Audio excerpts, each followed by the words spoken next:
Thank you very much, Angus. Right, yes. It's a pleasure to be here with you all today. Thank you very much. It's a great forum to be presenting to. So I'm going to be telling you a bit about some of this work on trade modelling that we've carried out with the University of Sussex and Vivid Economics. It was originally done as a study for Marine Scotland, and then we subsequently modelled some different trading scenarios, which is what I'm going to be presenting here today. I think you're all pretty well versed in the context of fisheries, Brexit and trade. We've had a number of presentations over the last, over today and yesterday that have covered much of the background, so I'll be able to go through that fairly quickly. I'll describe the scenarios that we've looked at and how the modelling approach was developed, and then go through some of the results of the modelling. I mean, the spoiler is, you know, tariffs bad, zonal attachment good. But there are a number of sort of nuances and interesting messages that come out through that. So, you know, despite what we all think, overall to the UK economy, fishing is relatively small. It's less than 1% of UK GVA, and 35,000 people employed in the fishing and fish processing industries.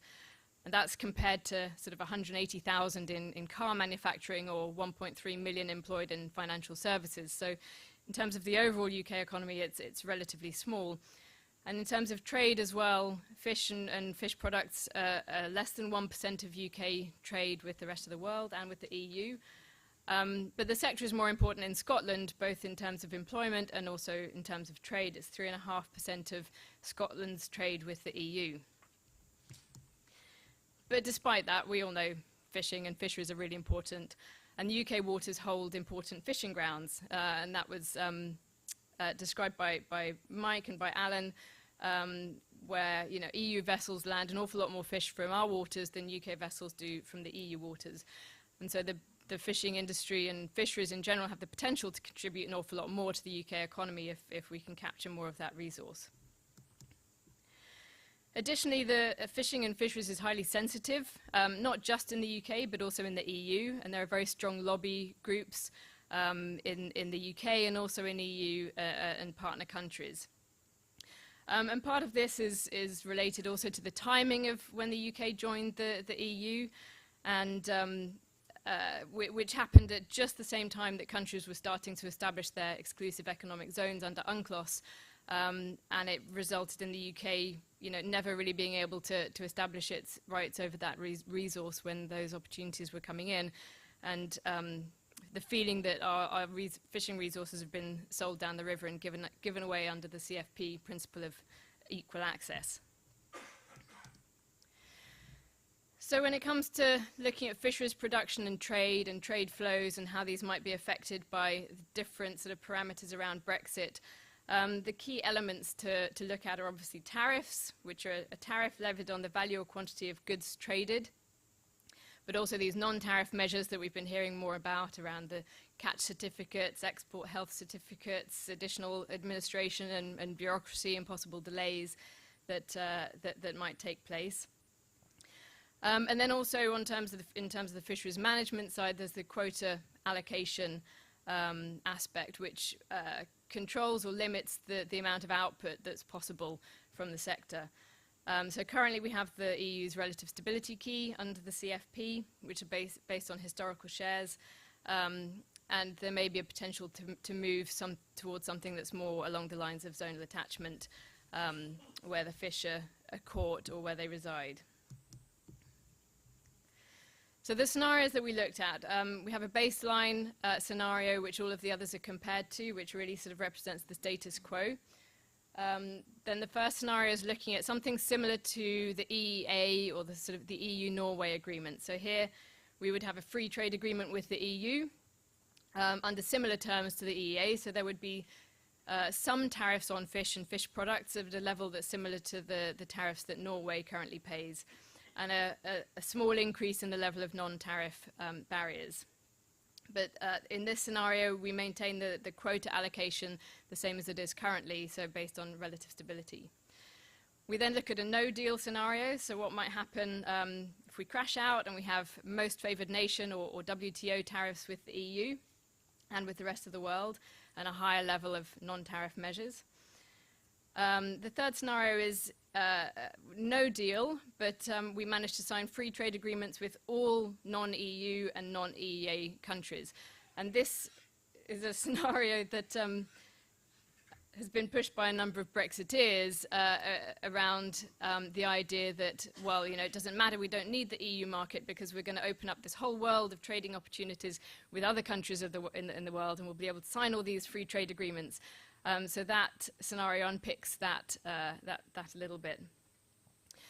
In scenario 4, we look at a no-deal scenario with free trade agreements, but importantly here, a shift to what happens if we're able to move to something that resembles more like zonal attachment in terms of quota allocations.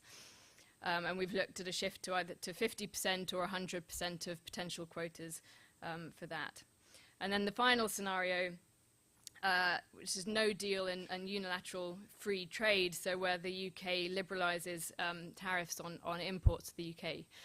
I must say, when I was invited to give this presentation, I was a little bit concerned that, you know, things might change and I might end up presenting on scenarios that were essentially redundant because we might know what was happening. Happily or unhappily, that's not the case. And all of these scenarios are still very much all to play for.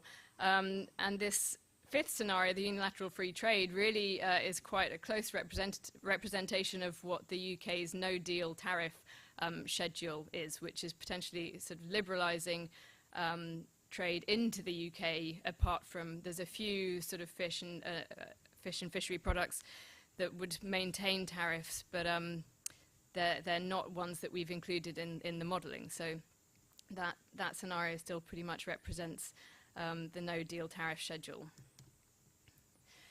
So in terms of developing the trade model, it's a partial equilibrium trade model, which works with a sort of multi-market scenario. So we're not just looking at trade between the UK and the EU, but we're looking at trade with all of the other countries in the world, which is, so it allows imports and exports between countries to adjust simultaneously based on changes to tariffs and changes to production.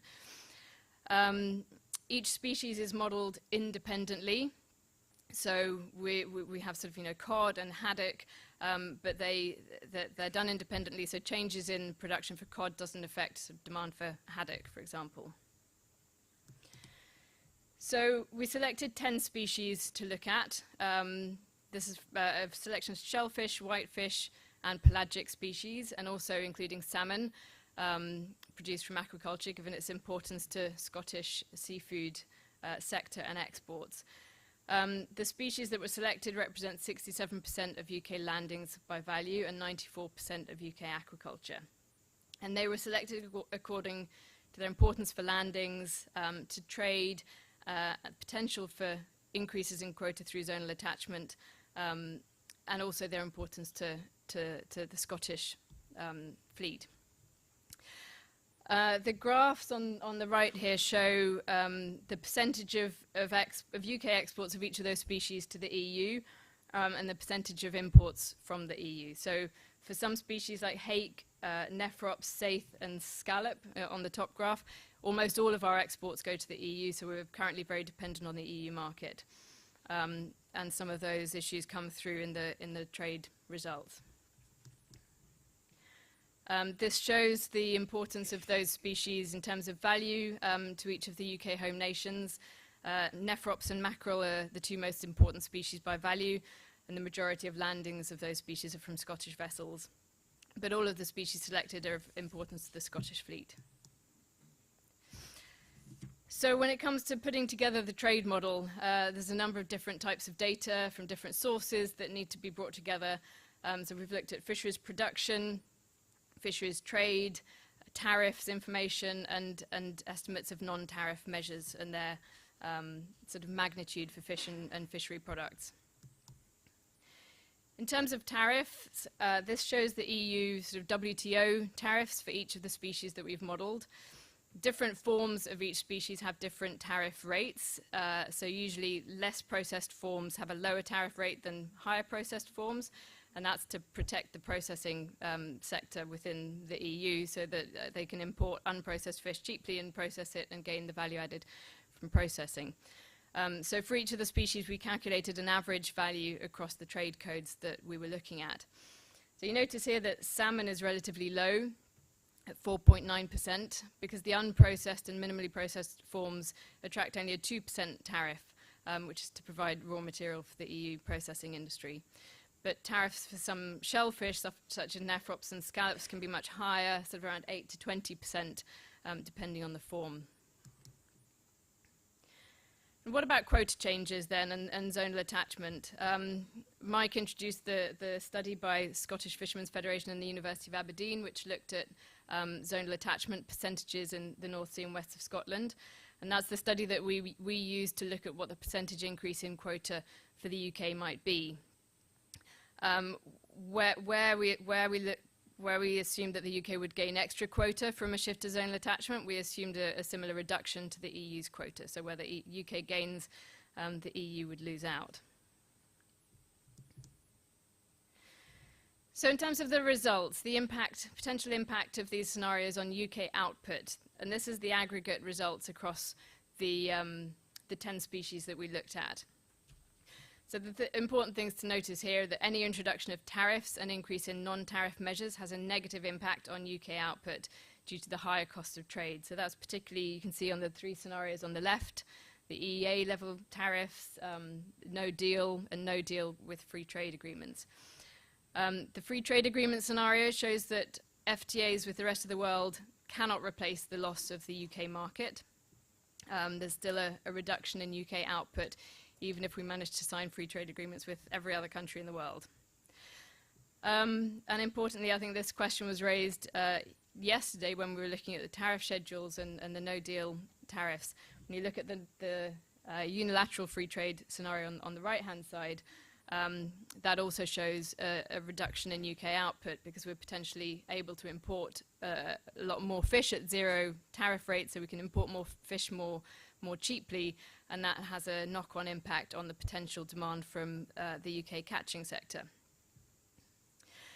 The 2 sort of more positive-looking scenarios in the middle are where we have a shift to zonal attachment by the 50 or 100%.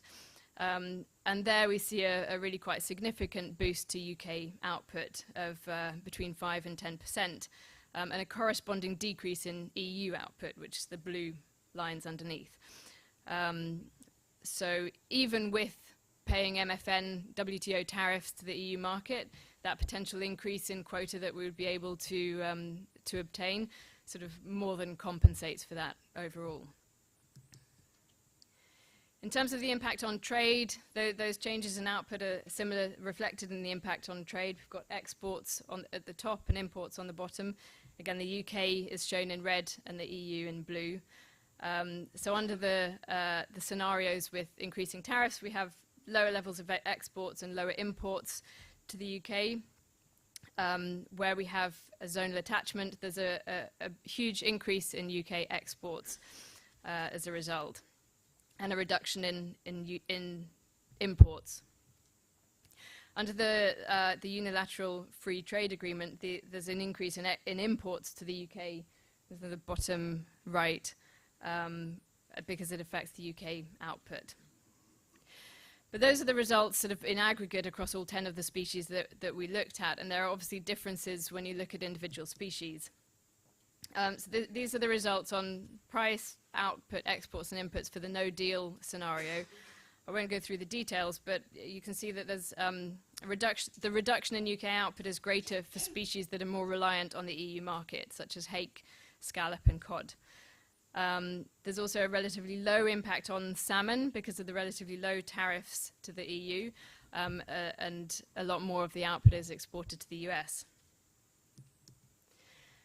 So when we look at that here, the turquoise bars here are the no-deal scenario, and the blue bars are the no-deal with 50% zonal attachment.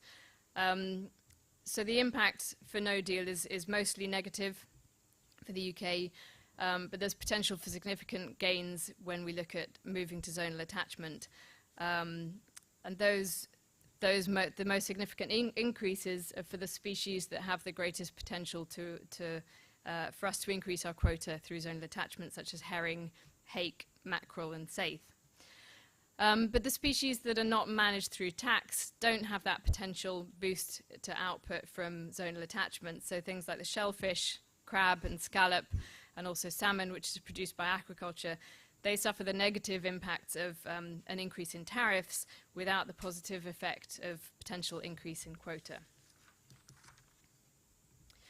In the original study that we did for Marine Scotland, we also looked at the wider economic impacts on the Scottish economy of these scenarios, and the no-deal scenario was common across both studies, so I'm going to focus on that here. So we looked at the changes at UK level and apportioned those to between Scotland and the rest of the UK, and between the fishing, processing and aquaculture sectors. And these showed that the no-deal scenario would result in a decline of around 85 million to output in the Scottish sector, or £17 million decline in GVA, mostly attributable to the processing sector, but also significantly to the fishing sector. And there are obviously knock-on impacts throughout the economy as well because of the linkages with other sectors. And some of the other sectors most affected are those related to sort of processing, packaging, transport, and fuel. So in summary, policy around fishing and fish processing and trade is complex and politically sensitive. All of the scenarios without quota changes resulted in declines in UK output. But the biggest decline occurs with the unilateral free trade, or the sort of this no-deal tariff schedule that we have. Those losses can be partly mitigated by signing free trade agreements with other countries, but only partly. So we see a 2.5% decline in output with no deal, and with the free trade agreements that is a bit less, that's a 1.8% decline in output. But the impacts are not evenly distributed across the industry, and they vary between different species. So there's the species that are not managed through quota suffer the negative impacts of an increase in tariff without the benefits of an increase in quota.